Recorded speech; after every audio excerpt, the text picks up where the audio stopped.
Good afternoon, good evening, wherever you guys are. Thank you for coming to today's training. Focus on the outcome, not the obstacle. My name is Mark Krebs. I am a trainer and a team leader with Team Sunset, part of Team Empire, Team World Explorer, and Team Rising Tide. This is not one of my normal supplier type trainings today. Today is a motivational talk.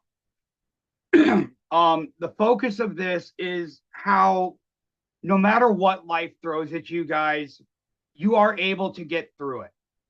Whether it's in your business life, your personal life, however those two mix, which it does for all of us because we are entrepreneurs.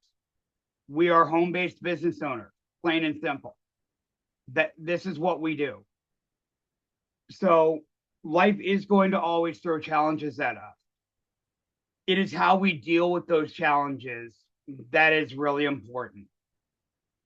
Um, And so, what I'm hoping you guys will be able to take away from this motivational talk is a little bit of inspiration from it, from my story, and some ways that you can focus yourself on your outcomes and how to not focus on the obstacles that your life throws in your way.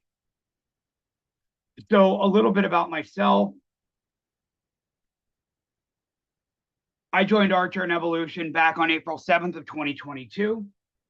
I have been a travel agent for nearly 11 years now. It will be 11 years right around that same time in April of this year coming up. I have been with three other host agencies who presented their own obstacles to me, where I got absolutely zero training from them, zero guidance. All they wanted was to throw me to the wind and make money off of me, off of my hard work, my travel sales. So that was an obstacle. Absolutely.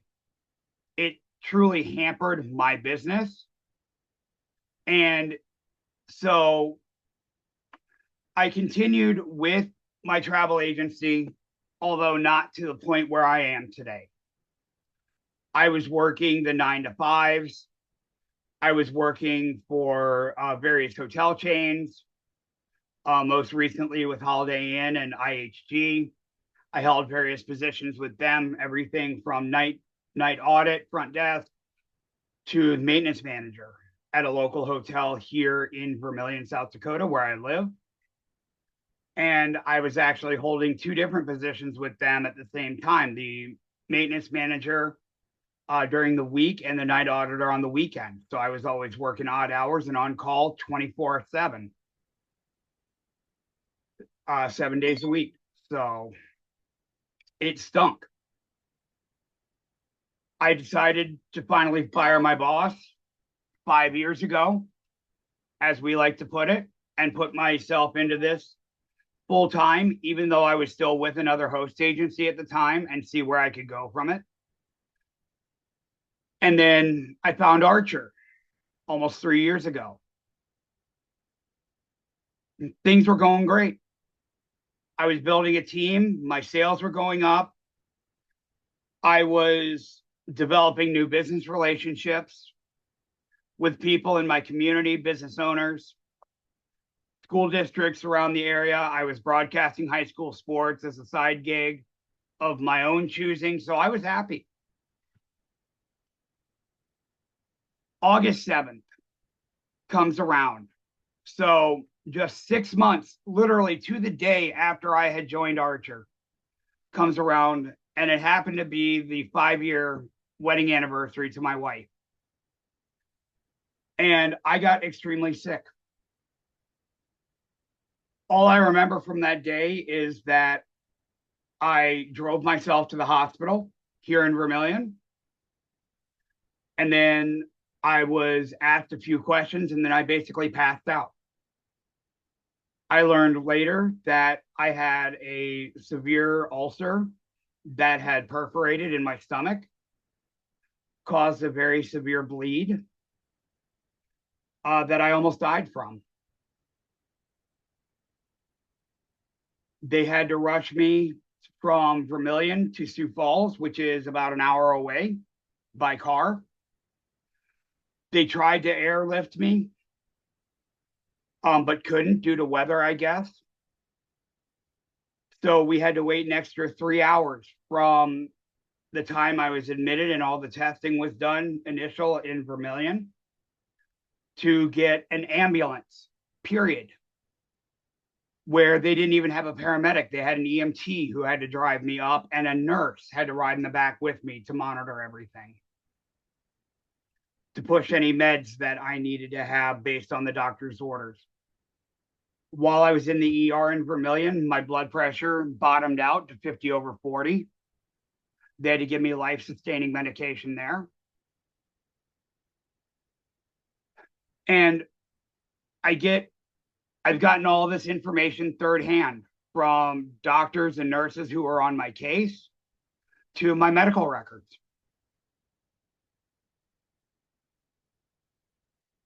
Basically, from what I understand from some of the nurses who I have seen in the ER in Sioux Falls for other reasons, as soon as I hit the doors there and was in a treatment room, I went into respiratory arrest. So they had to perform life-saving measures in Sioux Falls and put me on a ventilator to breathe for me. More testing was done quickly. And that's when the surgical team in Sioux Falls found that I had that perforated ulcer. So they took me immediately to the OR within 30 minutes of me arriving, 45 minutes of me arriving. It took the team 4.5 hours of performing surgery to stop the bleed and get me stabilized in the OR. But then other complications set in because I went septic.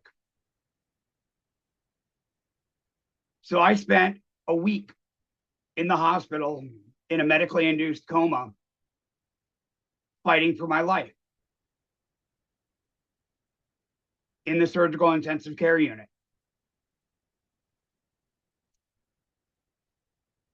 That day 7, before I came out of that coma myself, even though they had me on all these drugs, the only thing I remember smelling was apples before I pulled out my own trach tube, my own breathing tube.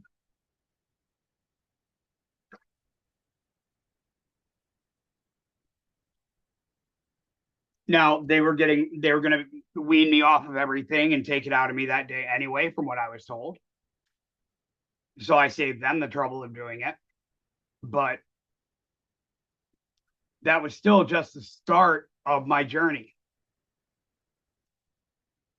For 2.5 months, I was in that hospital. Between that hospital and a specialized rehabilitation hospital within the main acute care hospital, I was there for 2.5 months.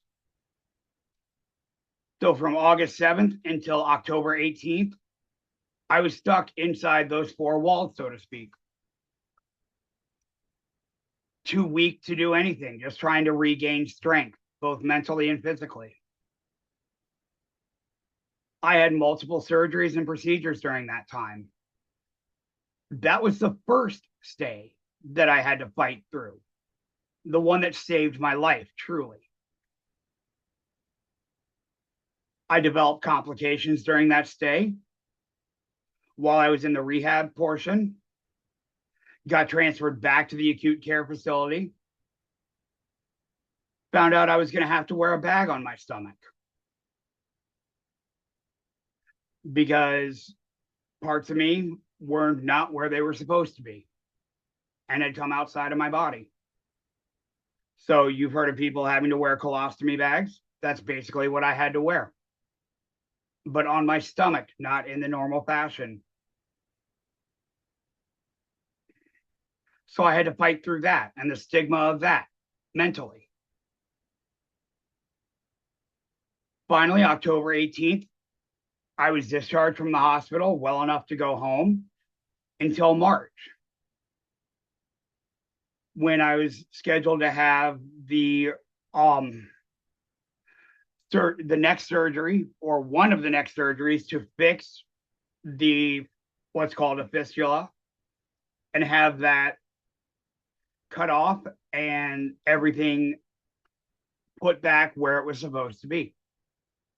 That was only supposed to be a 3-day stay in the hospital in March. And in between this, I was facing all sorts of personal difficulties as well. But I was back to working my business.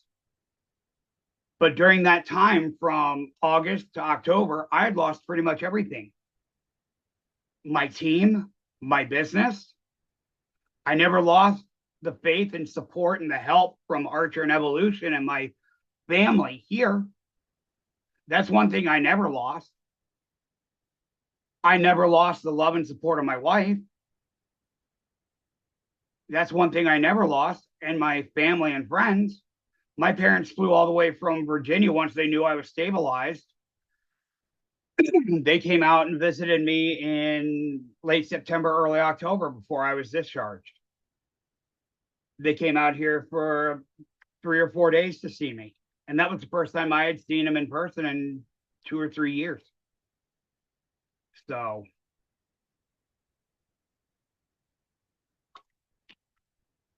but March rolled around. I had that surgery. And things looked like they were going to be okay. I was in the hospital for a couple of days afterward. But this time I was prepared. I brought my laptop with me and I was feeling strong enough to work, even after having surgery. So I worked. Yeah, I took half day after I got out of anesthesia until I was clear-minded enough to at least go in and look at my email and start doing some trainings. So I did that. No problem. The next day I was actually, I think I conducted a training. I think I did a Q&A if I remember correctly from my hospital bed. And I'm not telling you guys, if you're in a medical situation like that and you need to rest in the hospital, to do what I did. Okay. Make sure you're resting and getting better. Okay. But this is what I was having to do and I needed to do for my own mental health.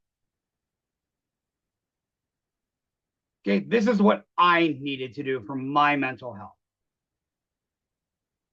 So a couple days later, after my surgery, I get discharged. No problem. Well, I was wrong when I thought no problem. Complications set in from that surgery and kept setting in. 17 days out of the next 3 weeks, I was in and out of the hospital. So I got to spend 4 days out of the next 21 at home. And I was admitted the rest of the time. Finally, they just decided to keep me admitted to the hospital because there was something wrong. And I underwent numerous procedures and surgeries during that time. And so my surgical team decided to keep me because something was going wrong with the way that the surgery back in March had been performed. And my body wasn't responding the way it was supposed to. So the day that I went back into the hospital and I had called up to my doctor's office and said, hey, there's something wrong. I need to be seen now. They got me in within an hour and a half, 2 hours, and it takes me an hour to get up there. So I told my wife, this is what we need. We already have the bag packed because we never knew when I was going to go back into the hospital. So we already had a go bag packed. I need you to help me pack my printer and a ream of paper. And I'm going to go pack my computer.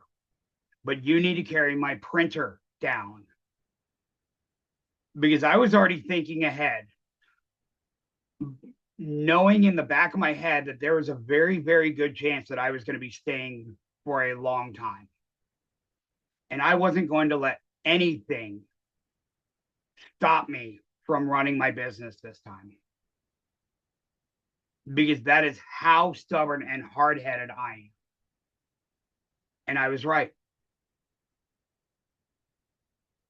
Within an hour after getting to my appointment and being checked out by my doctor, I was in a room.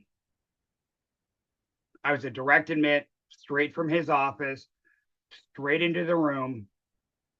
And because I'm so well known, which is both a good and a bad thing, at my hospital, they gave me a large room, which was a double room during the COVID era.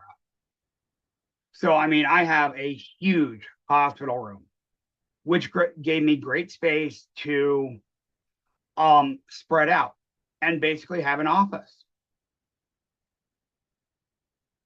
I literally had an office in my hospital room, guys. Printer, mobile Wi-Fi hotspots that I could connect to my printer so that I could print any client files or anything I needed to look at for trainings. I even printed out signs saying, please do not disturb in training, and hung them on my hospital room door while hooked up to IVs all the time. And my nursing team respected that. They even gave me my meds on that schedule unless they couldn't.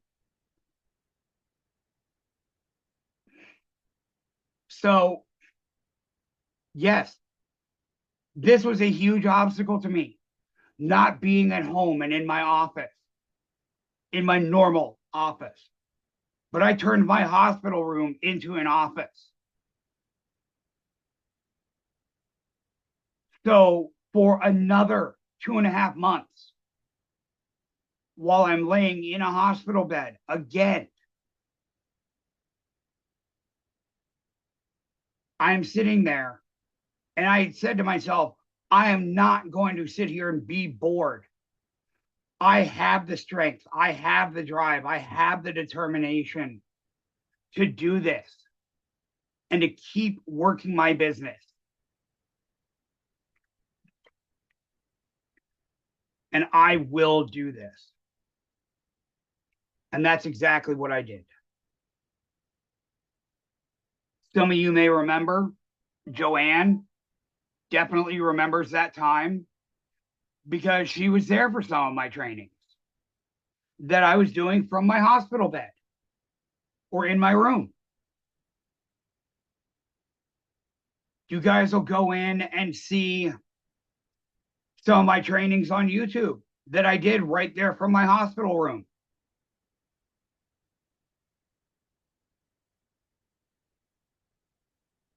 And it's not just trainings that I was doing, guys.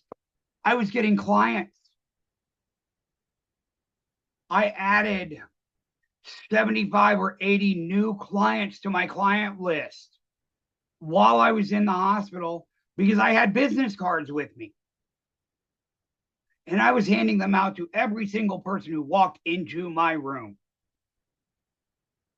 whether it was food service, nurses, patient care techs, doctors, anybody I met in the hall.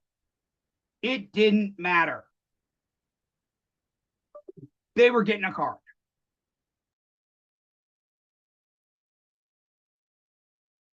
Okay, they got a card. I even booked 5 trips while I was in there. Okay, I was getting paid while I was laying in the hospital.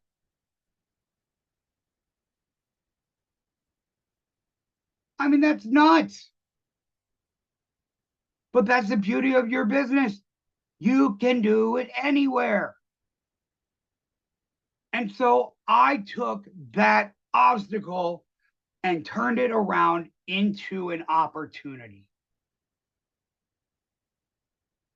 And then again, I'm not telling you guys to do what I did. If you are there in the hospital for a reason, a major medical reason, to be there and be sick and get stronger. Okay? But I have seen other leaders on here. I'm not going to name names, who have been in the hospital for other reasons themselves and who are booking trips as well.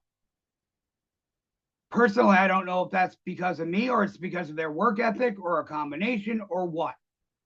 But I'm not going to take um responsibility for that. Um I'm not going to say that they took that idea from me, but that just goes to show you guys that you can do this from anywhere and you can turn any obstacle into an opportunity.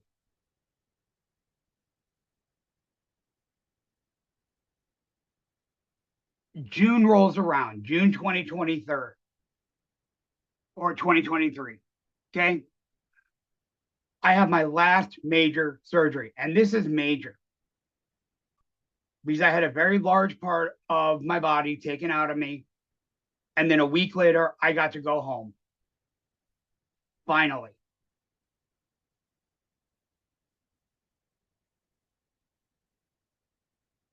So 11 major surgeries, 5, 6 months of hospitalizations in a 10-month period, other adversities in my personal life that I'm pushing through that are obstacles, and I'm still working my business. Okay, so that's just one example here. And for those of you who get to go or who are going to convention, you guys will see the physical scars on me from that time. They are still very, very visible. And that is a constant reminder to me of what I went through and what I was able to push through, not only for myself, but for my business. Now, let's fast forward to 10 days ago. This is the most recent obstacle in my life. And some of you know this because of my posts on the Evolution Enterprises page. 10 days ago, I suddenly lost my wife. She passed away 10 days ago.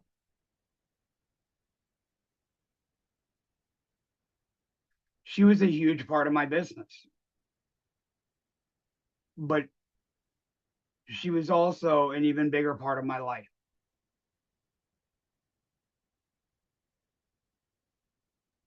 That has been a huge blow to me. I wanted to completely shut down everything for a very long time, but I'm not. I have the most amazing family here at Archer and Evolution. Okay. And I truly use the word family because that's what we are here. We pick each other up when someone is down. That's why I said something about Lori right at the very beginning. We are there for people. Okay. We are there for each other. Could I have just shut down completely and gone into a hole and not talked to anybody for days, weeks, or months because of my wife passing? Absolutely. Did I consider it? Oh, yeah. Is this an obstacle in my way? Yes, it is. But has it become an opportunity? It has. Because not only can I now focus my attention on my business in her honor and in her memory, but I can focus on building things in my life differently as well.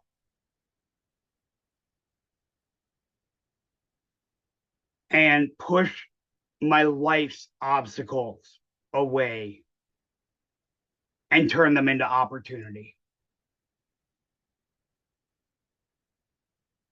So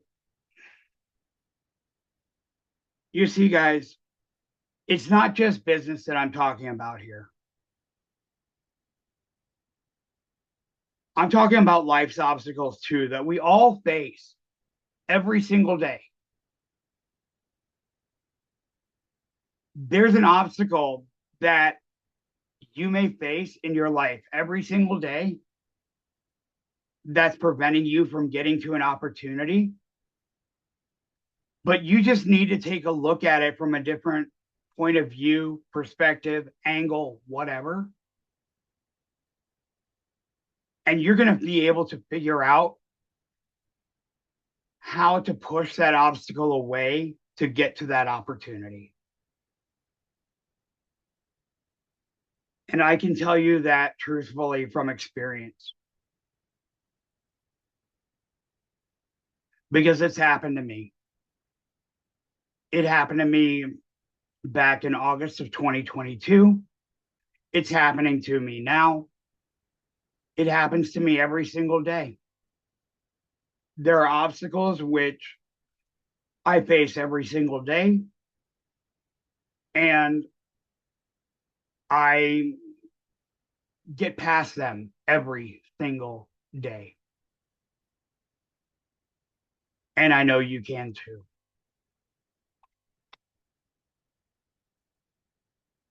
So I want to thank you all for being here tonight, listening to this motivational talk. I hope that you were able to get some inspiration from it, and that not just my story inspires you, but it gives you some ideas about how you can push through your own obstacles on a daily basis and everything else. So, again, my name is Mark Krebs. I'm a team leader with Team Sunset, part of Team Empire, Team World Explorer, and Team Rising Tide. Thank you all very much for being here tonight.